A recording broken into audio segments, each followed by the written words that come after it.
So I'm trying to get it to where you can see as much as possible. I've taken the door, put it over on the side over here, and I've spaced it roughly an inch from the bottom. And I've also centered it up so that this piece right here should be 4 feet. I'm gonna double check it because I set it up last night and if something got bumped, it might be off. But then I put the framing for the walls out around it. Notice how the two sides of the doors both run like traditional stud framing. This backboard right here, actually, I might turn it the other way. We'll see. And I might make it like a traditional stud frame because it might give it a little more strength. And I don't need it to be flat. However, some of them will be flat just because I planned, and I'll be honest with you, I didn't plan the greatest. And I'll show you those adaptations later in the video and what I would probably do different. But my brain's shot because I haven't been doing this in like a year and a half now on a regular basis. So we're gonna put this stud in. Like I said, I'll probably just turn this stud the way it should be for a traditional stud frame. And then what I do is I get all my spacing centered out here to make sure all this is correct, and I leave my gaps that I want in here, and then I know exactly where this stud should go. And I completely base that 100% off the door, and then I split the difference for this stud here. So I'm gonna get this nailed together with the framing nailer. You can also use screws if you have to.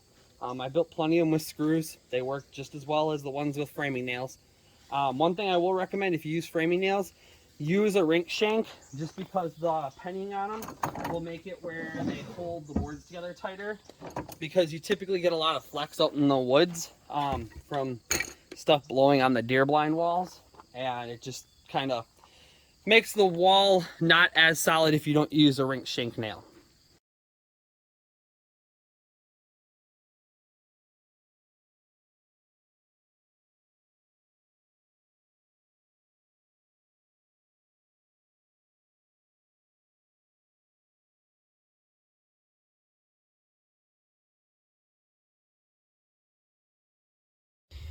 So we've gone ahead and we've gotten everything framed. I've put some plywood on top here. One thing you definitely want to do is make sure that you square off corner to corner. We did that, we clamped the corner, and I did shoot a couple nails up here just to hold this plywood in place. Now one thing you don't want to do though is you don't want to go past where your line for your door is, because I'm going to show you a slick, super fast and easy way to cut this nice and simple and straight, and then have your door ready to go and not have to monkey around with building fancy door frame setups and all that stuff. So I'm gonna go out and I'm gonna frame the rest of this on the one side over here out for you guys in fast motion, and then I'll bring you back once we've got everything here. The door, I put on a couple of 2x4 blocks so that I can use 1 5/8 screws here. I'll take the 1 5/8 screws and I'll screw it into the door, and then that'll suck the door right up to the plywood. And when it sucks the door up to the plywood, it gives me the opportunity to have this seam covered. And then it also, when I cut this, I can leave it right where it's at, put the hinges in, and then I can just flip the door open. And it works great for building doors on deer blinds.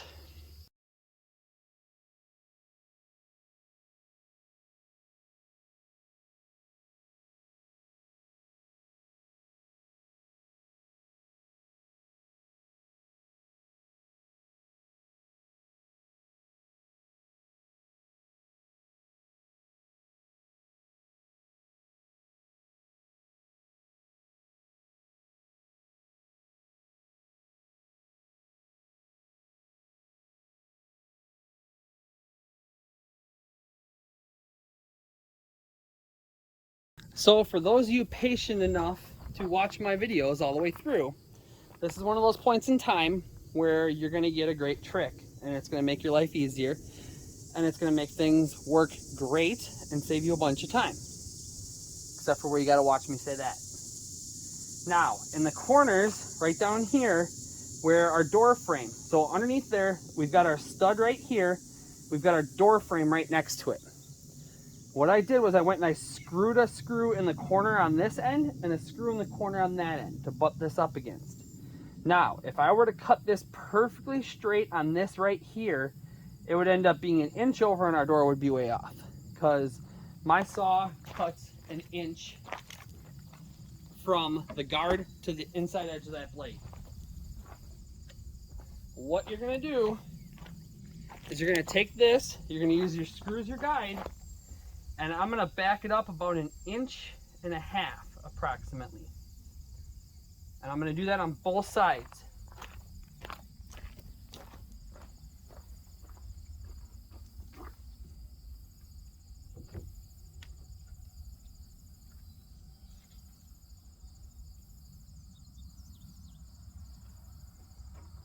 Now I'm gonna go ahead and I'm gonna clamp it down with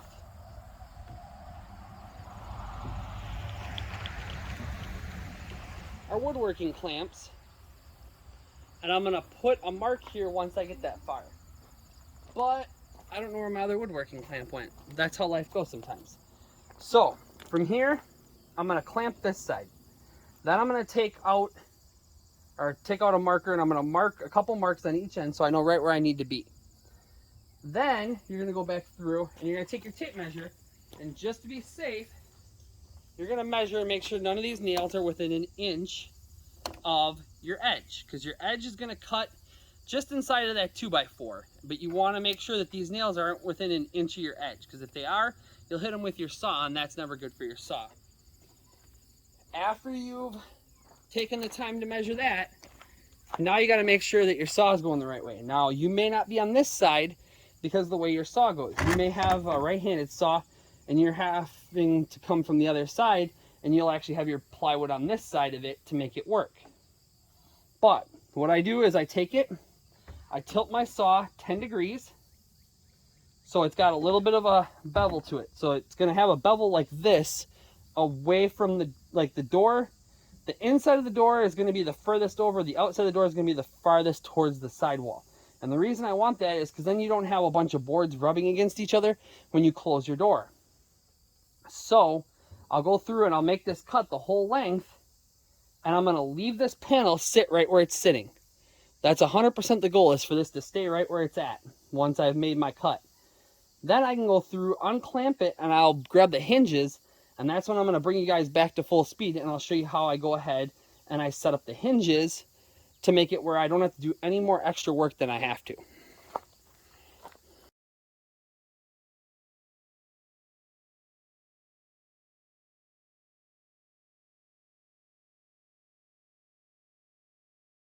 So I'm sorry if we didn't get any sexy sawdust flying on that one, but it is what it is. So the next thing you're gonna do is take your hinge, and you want your pin, make sure you're facing it up. These are removable pin hinges.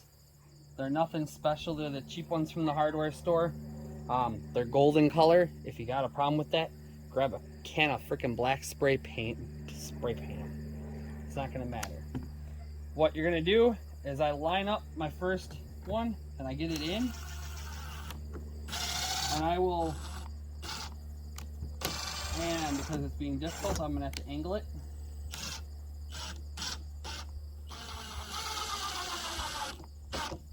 And I'll go down to about 90% of the way in, and I'll make sure I get my second one lined up. Now the trick is to make sure that you have these screws well centered. Jeez, tough crowd today.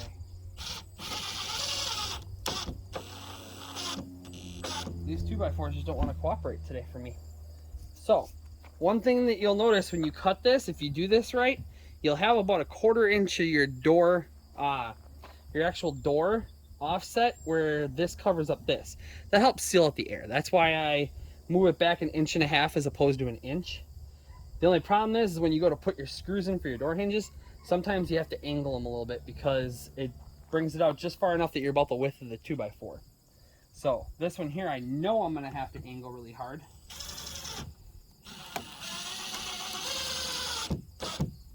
So we'll just start that one out at a good angle. Now, as of right now, this is still loose. Keep it loose.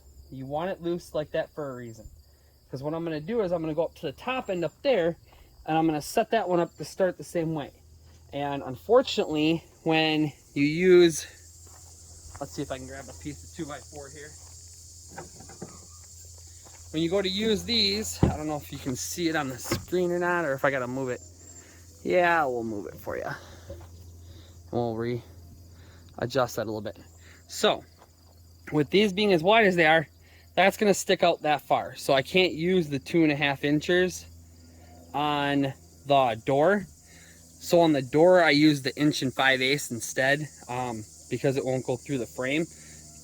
Otherwise, the other option, if you want to go with the longer ones, you can always put a second 2x4 on the inside to it. It's kind of a waste of a 2x4, or you can put a section of 2x4, and it works as basically like a backing plate, kind of like a, I don't know, I don't want to say cleat, but it works kind of as a backing plate. And then you've got two 2x4s, and it goes into that second one to hold it, and then you just got to put 1 or 2 screws in to hold it from the inside. So I don't know, I think I'll probably go the 1 5/8. The 2.5 inch are nice because they're a little bit stronger, but the 1 5/8 work. I've got deer blinds that are 8-10 years old with 1 5/8 screws, and until the wood rots out, it doesn't really matter too much. So we'll kick you up in speed again, and so you don't have to watch every single ounce of everything, and I'll bring you back as soon as this door is done.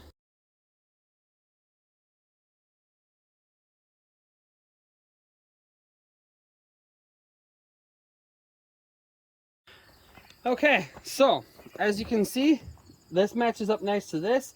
We put this in part of this, and that covers up this edge here and creates a nice little spot for you to actually be able to, mouth dry.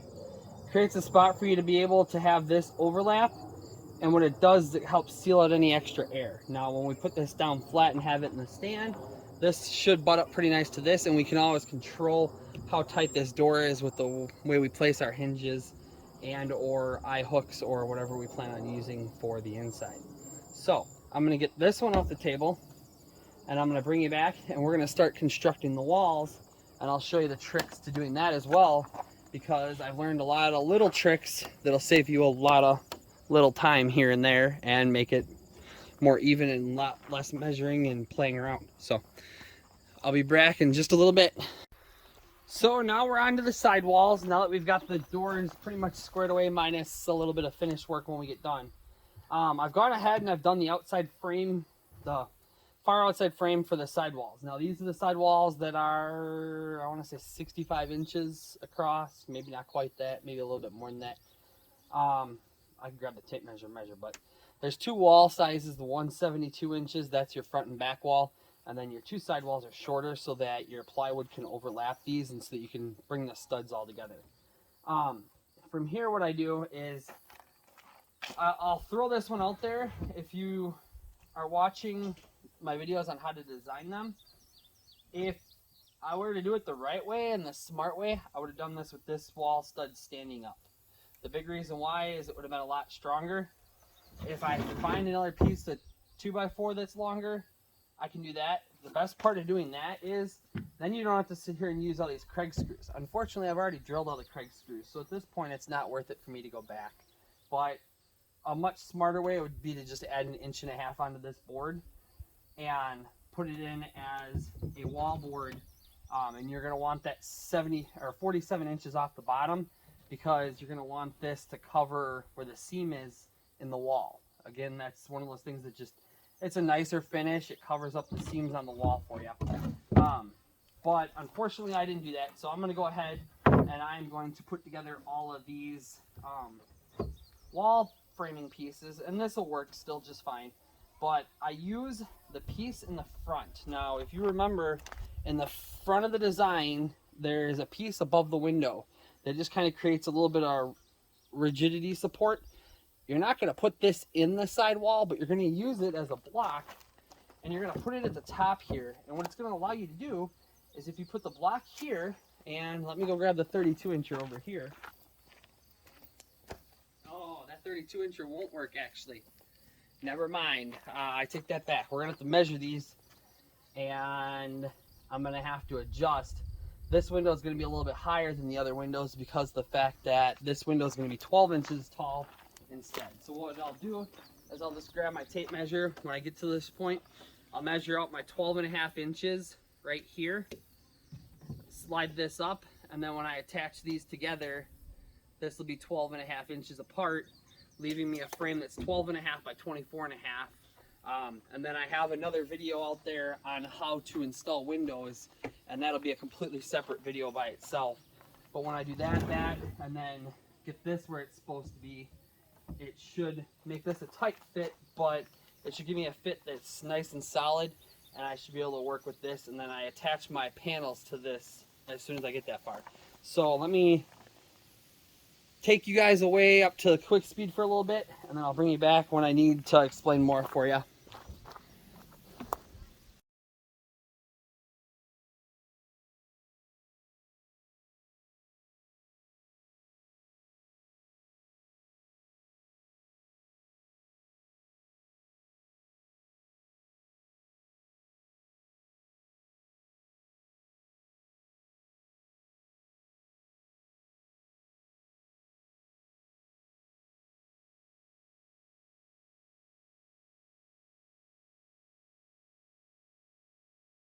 Well, now we've gotten both sides framed out.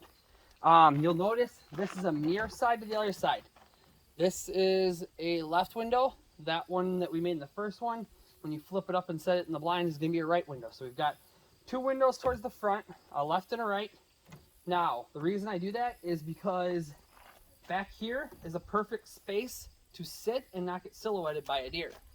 So that's why I build two windows to the front, and I keep them kind of usually smaller in the front unless the customer specifically asks for it.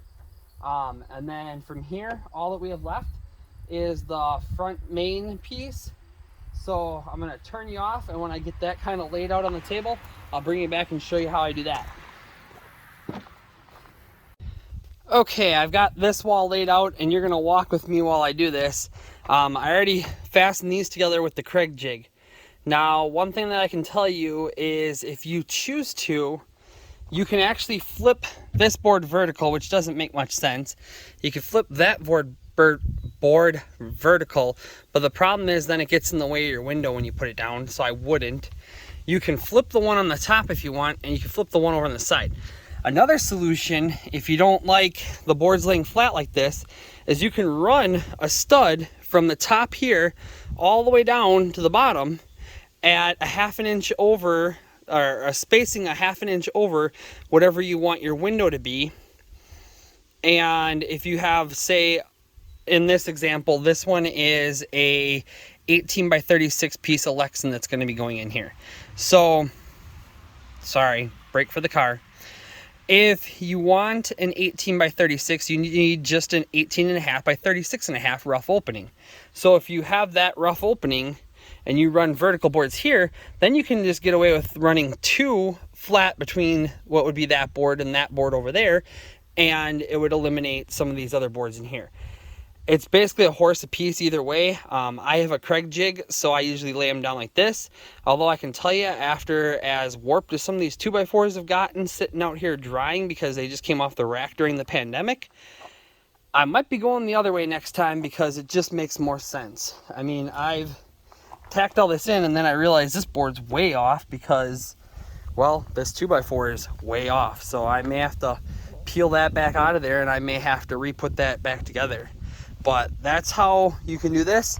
I'll chime you guys out for just a little bit, and I'll bring you back when I start sheeting it. Now we're at the point where we can flip the wall over. This is our front wall. And then once our front wall is flipped over, we'll bring our side walls over. We're going to sheath all of them. And the easiest way to sheath them, in all honesty, is to... Let me kind of show you quick.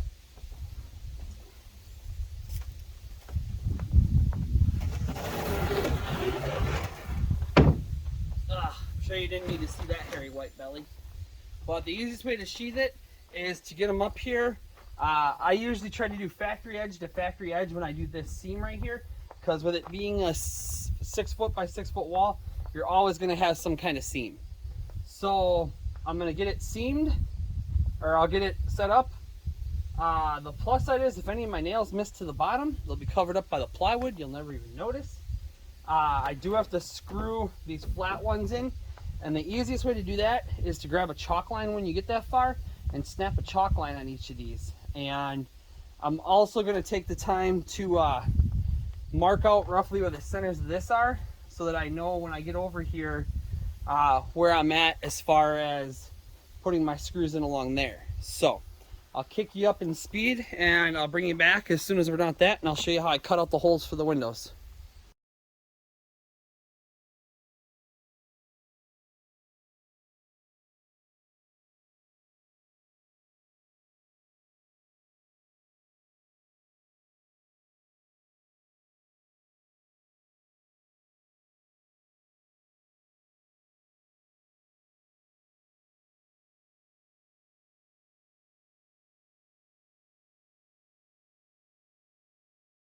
So I'm going to try to keep this steady enough and smooth enough as possible.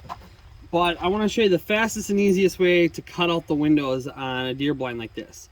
So sheathe over the whole thing. You can drop your blade in here and you can cut from the inside. And I've done that before, but typically I have it on something, so it's a little more challenging to do that. If you take a screw and you put a screw into each corner all the way around the window,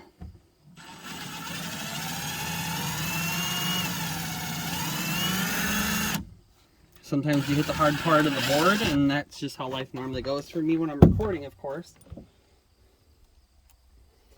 But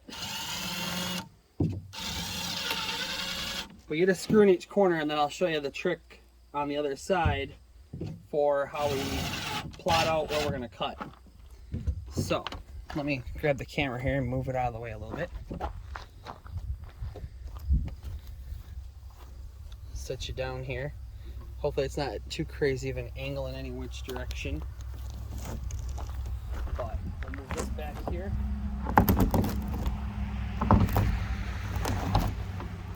And of course it's like apparently the busiest time ever on my backcountry road right now. But the easiest way to plot this window out to cut, you hook that first one, drop the line around it, drop the line around that one, drop the line around this one, and you go right up to the top. You go 1, 2, 3, 4, and you've got all your lines marked out for cutting out your window. Then all you gotta do is just drop your saw in and cut along that line. Another option is a flush cut router bit. One thing I will mention about that, if you use a flush cut router bit, the only problem is, while it will get a nice flush cut with the edge of the 2x4, you'll end up with a rounded corner here that you'll have to take out with either like an oscillating tool, or you'll have to run your saw across that to cut that out. So that gets you to that point, and I think from there we'll bring you back probably in a little bit once that hole's done, and we'll probably just about be done with this project. I'll fill you in on some other information about the other videos I have that pertain to this, and you'll be on your way. So stay tuned for just a few seconds.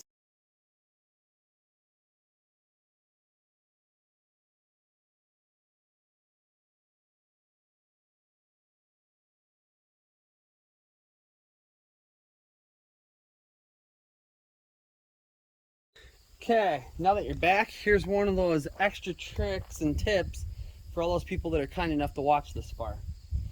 We're onto the short side walls. Now, what you theoretically are going to have is you're going to have a wall when you do it right here that's studded out to meet this corner. So the fastest way to put the plywood on, measure corner to corner and get it squared up. Then take a piece of plywood, right, or a piece of 2x4 right here, and use that as a guide on this end. I think we're a little low on that end, so we'll try right there. And then run over to this side and check to see where you're at over here. Now, it's never going to be 100% perfect, just because typically these sheets are about 1/8 of an inch under being exactly what you need.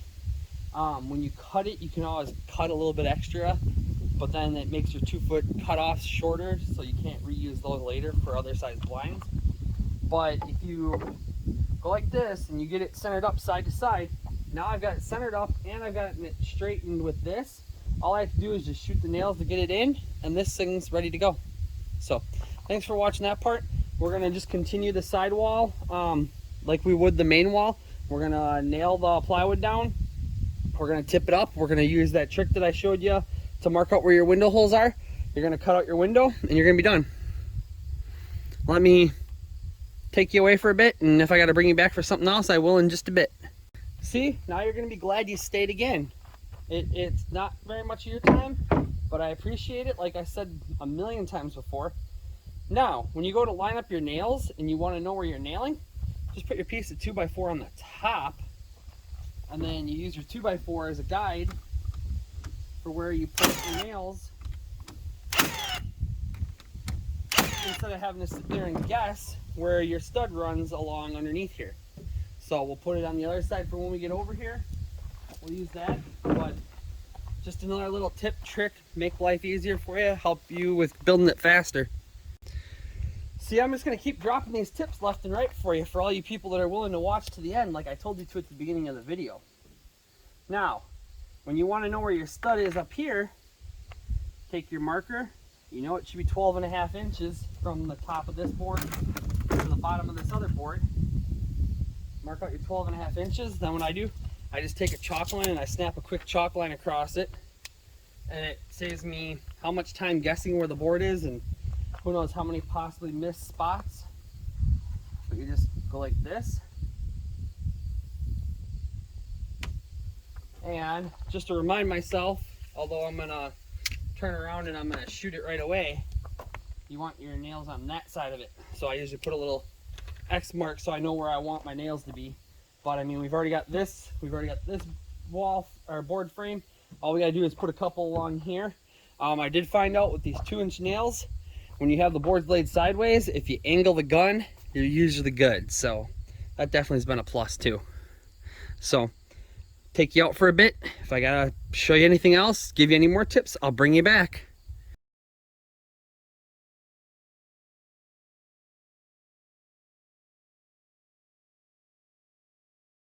Now, hopefully one other thing you noticed, I used the block as I slid down the side on the long side. In addition to that, I also, brain fart. I also remeasured off my lines going down to be able to measure the board for that bottom window as well. So there's that little tip and trick as well, and we'll bring you back if I need to.